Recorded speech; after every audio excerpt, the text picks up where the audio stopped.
ఎంత బాగా వచ్చింది చూడండి కూడా.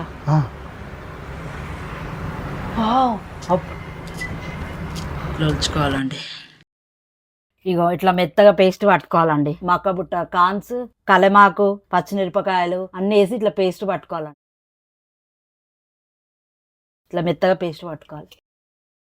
కొంచెం శనగపిండి వేయాలి, ఇది బ్యాండింగ్ కోసం అండి. ఇగో కొంచెం బియ్యం పిండి వేయాలండి. ఇవి రెండు వేసి బాగా కలపాలండి.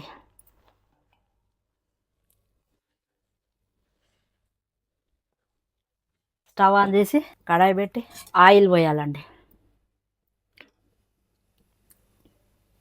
ఆయిల్ వేడి కావాలండి. ఆయిల్ వేడి అయినాక ఇవి వేసామండి. ఇట్లా తీసుకోవాలండి. ఇట్లా తీసుకొని ఇందులో ఇట్లా ఓలు పెట్టుకొని ఇట్లా వేయాలండి. చిన్నగా ఉన్నప్పుడు మా అమ్మ బాగా చేస్తుండే అండి. మా అమ్మ దగ్గరికే నేర్చుకునేది. చిన్నగా ఉన్నప్పుడు మాకు బాగా చేసి పెడుతుండే. మా అమ్మమ్మ వాళ్ళకి పొలం ఉండే అండి. మా అమ్మమ్మ బాగా తీసుకొచ్చేదండి మక్క బుట్టలని. మా అమ్మ తీసి ఇట్లా మాకు చేసిస్తుండే అండి. అందుకే ఇప్పుడు నేను నా పిల్లలకు చేసిస్తున్నానండి. ఈ మక్క గారెలు నా పిల్లలకు చాలా ఇష్టం అండి. పిల్లలకి ఇలా మంచి మంచి వెరైటీలు చేసి పెట్టి వాళ్ళు ఎందుకు తినరండి మన మాట? మంచిగా తింటారండి. బయట వర్షం పడుతుంది కదండి, వేడి వేడికి ఇట్లా మక్క గారెలు వేసుకొని తినండి. ఈ వాతావరణానికి ఈ మక్క గారెలకు సూపర్గా ఉంటుందండి. ఇవి చాలా హెల్దీ అండి. మక్క గారెలు కూడా హెల్దీ అండి. పిల్లలకు ఇలా చేసి పెడితే ఇష్టంగా తింటారండి.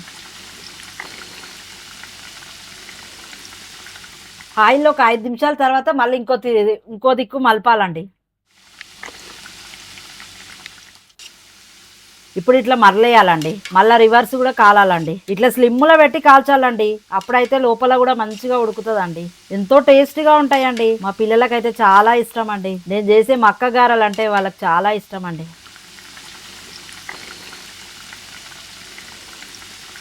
ఇగో కాలాయండి. ఇంత మంచిగా కాలాయండి. తీసేసుకుందామండి. చాలా సూపర్గా ఉంటాయండి. నా మాటిని మీ పిల్లలకు చేసి పెట్టండి. ఒక్కసారి ఇలా చేయండి, మీ పిల్లలు మీకు ఫిదా అవుతారండి. సూపర్గా ఉంటాయండి టేస్ట్. ఒక్కసారి మీరు తిన్నారనుకో మర్చిపోరండి టేస్ట్. చూడండి ఎంత బాగా పైన క్రిప్స్గా ఎంత బాగా వచ్చింది చూడండి కూడా.